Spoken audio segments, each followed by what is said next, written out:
On 5 News, the killers of PC Andrew Harper will have their jail terms reviewed. Also today, hundreds of thousands of people in the north of England are told not to socialise. Welcome to 5 News. I'm Claudia Liza Armah. The family of police officer Andrew Harper, who died at the scene of a burglary last year, have welcomed the news that his killers are to have their sentences reviewed. Earlier this week, his widow Lissy told 5 News that the sentences had left her totally disappointed in the justice system, as she called for life in jail for those who killed emergency workers. The 3 men who were found guilty of manslaughter last month were jailed for between 13 and 16 years. Court of Appeal judges will now decide if that was too lenient, as Mark McQuillan reports. Restrictions have been tightened in some parts of the north of England. As of midnight on Saturday, people in Pendle and Blackburn in Lancashire and Oldham in Greater Manchester will not be able to socialise with anyone outside their household. But authorities stopped short of a wider local lockdown. Well, Tom Barton is in Oldham for us tonight. So, Tom, tell us what's behind these new measures. We've got these new restrictions, these new guidelines. How will authorities there actually enforce it?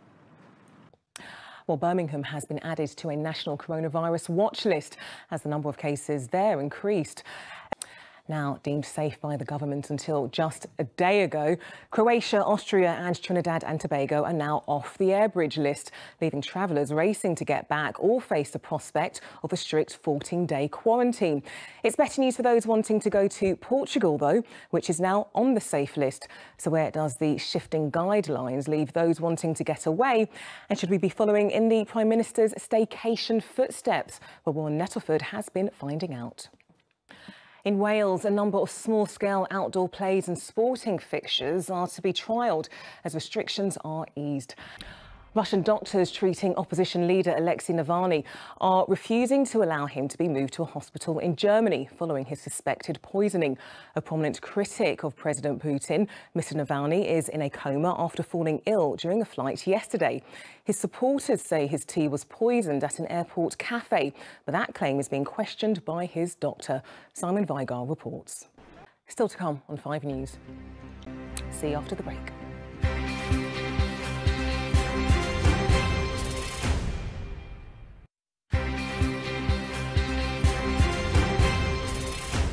Welcome back. I will be an ally of the light, not the darkness. That was Joe Biden's grand promise as he accepted the presidential nomination last night, accusing Donald Trump of cloaking America in darkness for too long.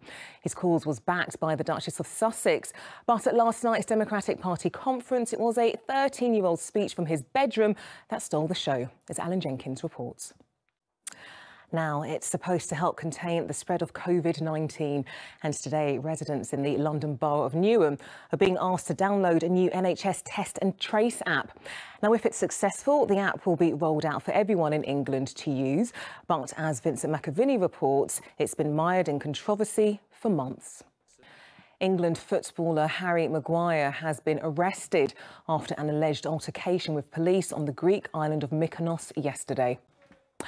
And finally tonight, when an 18-year-old London student set up a crowdfunder for her university degree, she never expected that a platinum-selling pop star would be the one to stump up the cash. But to Victoria Mario's surprise, Taylor Swift read about her plight and has donated £23,000 to help her to reach her goal. And as Victoria told Layla Hayes, the star has made her dreams come true.